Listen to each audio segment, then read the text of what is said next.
Today is podcast launch day. I have my blueberries to celebrate. Inner Voice with Jeffrey Marsh is out. Episode 1 is out. We celebrate, we love, we have kindness in our heart for the community. You know, this is the first podcast I've done, because I've done a few iterations. First one I've done that's concentrated on the community. And in episode 1, which is about relationships, you shall see that voices of the community are part of the process. And it's fun. So I've been thinking about boredom lately. Let me lay this on you. I think it's Monday, by the way. Happiness and sadness are not opposites. Happiness and boredom are opposites. I might do an extended or specific video about that. This is my thought. You tell me in the comments what you think. We want our mind to be focused, and part of spiritual practice is to learn to focus in a context like meditation. We want our mind to be focused. This is all the books and research about being in the zone. You can focus on your path, focus on your mission, focus on being in service to others. And boredom is the chance for this self-hating voice to come in and, yes, self-hate, but also like world events, also hatred, division. When there's that space of boredom, boredom's not in quotes, when there's that space of boredom, right? This thing can go and go and go. And that to me is the opposite of happiness. Would you like to see a video about that somewhere? Because when we're in sadness, we can fully feel the sadness and take care of ourselves and be the most melancholy bee on the block and fully be in it.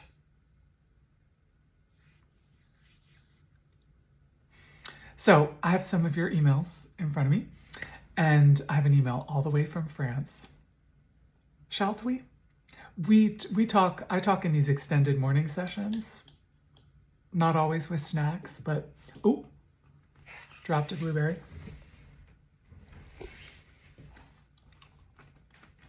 Didn't even count to 5. I talk in these morning sessions about how to survive this current time, how to be happy, how to take care of yourself, how to be in love with yourself. And people write me. This is actually in response to a newsletter I sent. Hi, Jeffrey. Just wanted to say hi from France and to thank you for your support. You have already talked for sure about that, but I would be very much interested to hear you talking about finding love, being in a beautiful relationship, but being scared of it. Ooh, okay. So I have a team. Those of you that know have done like workshops with me and stuff. You know my team. They get the emails together, and I purposefully don't read them ahead of time so that I can be fully present with you as the information is coming. And, gotta stop you there. There's a couple more sentences here, but I gotta stop you there. Being in a beautiful relationship, but being scared of it. So I did do a video or a podcast clip where I was talking about my relationship with my husband from last week. So go look that one up. And the being scared of something kind, loving, beautiful is a very trauma response place to be. I'm in my UCLA merch today. By the way, because Jeff and I go to see women's gymnastics. We love Jordan, we love Shay, we love Brooklyn, we love them all. We support the Bruins. Back to the email. The more I engage myself within the relationship, the more I find love and safety, and I am scared as well. Oh, okay. So I don't know if you meant to imply this in your email, but as the love and safety rises, the scared rises with it. And it's like a parallel track. And if we dated someone who was not love and safety, it wouldn't be scary for us. And I'll tell you why in a second.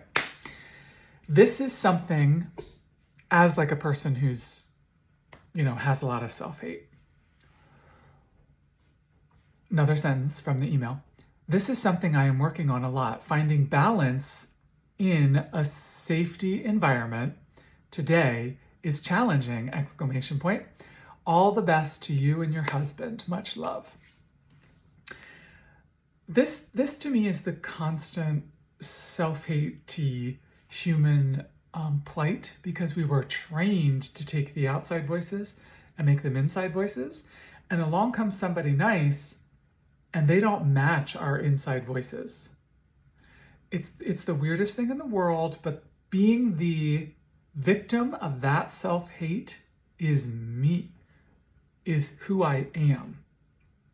And when someone comes along that doesn't match that and doesn't victimize us and is just kind and nice to us, being in relationship to them doesn't feel like me.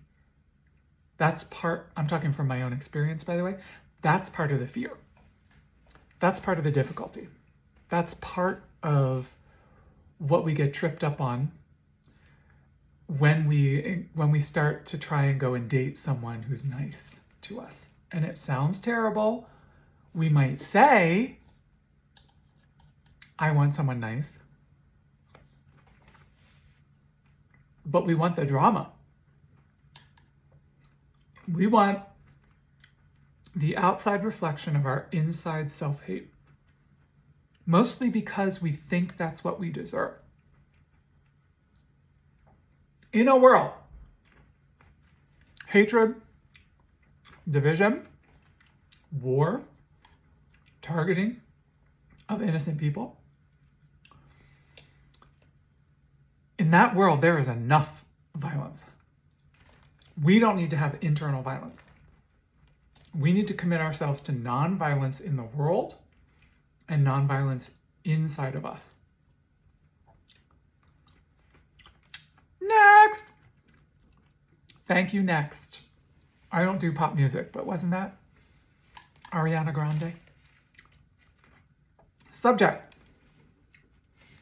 Your work is helping me slowly come home to myself. Dear Jeffrey, by the way, I love my name. That's all I want to say. Sometimes people write me in and say, as a non-binary person, as a trans person, why have you ever considered changing your name?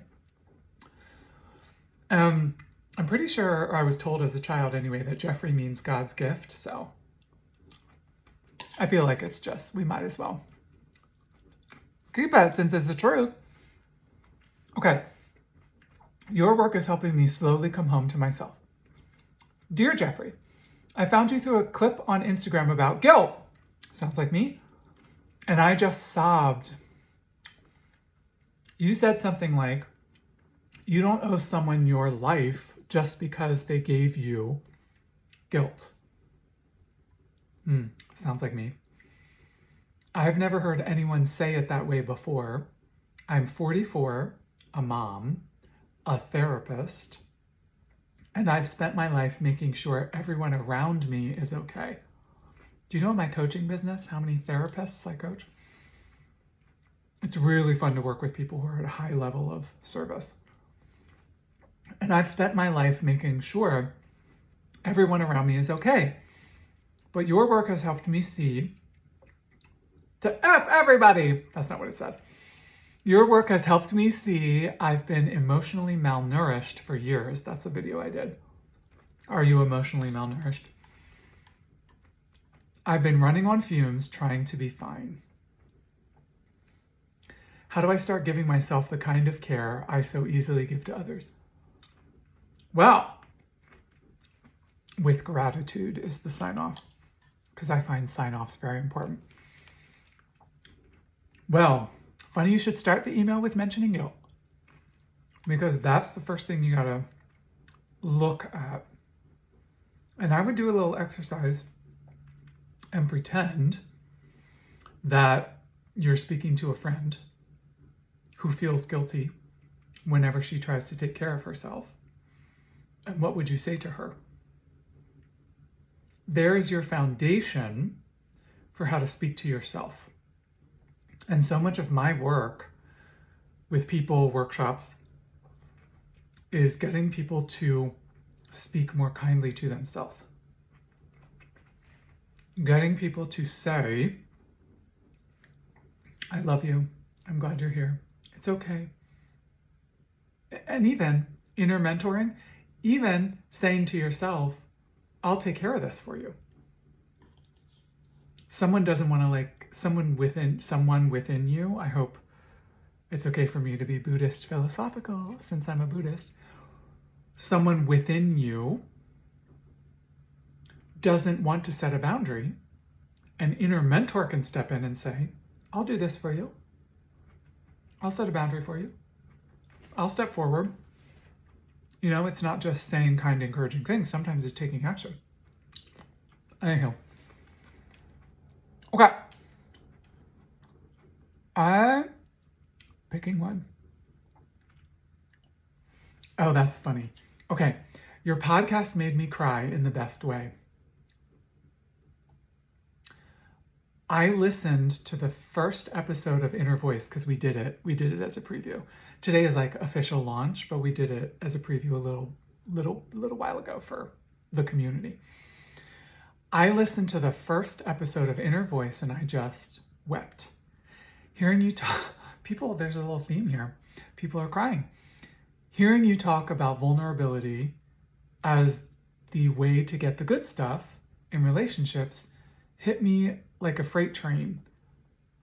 I've been hiding for so long out of fear I'll be too much. Can you speak more about how to stay open when it doesn't feel safe yet?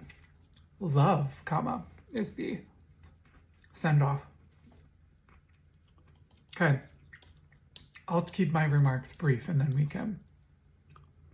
you can be on your way today because I only have 4 blueberries left.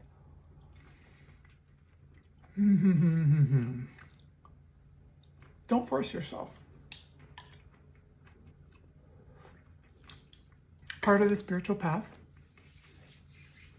is learning to rewire your brain, the part of your brain that sacrificed your safety to take care of everyone else.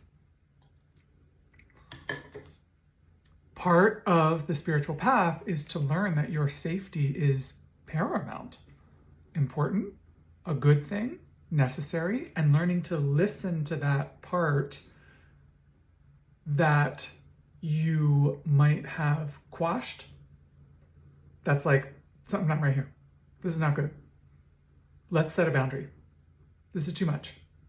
I'm getting, stressed out. I'm going overboard. I'm moving toward breakdown.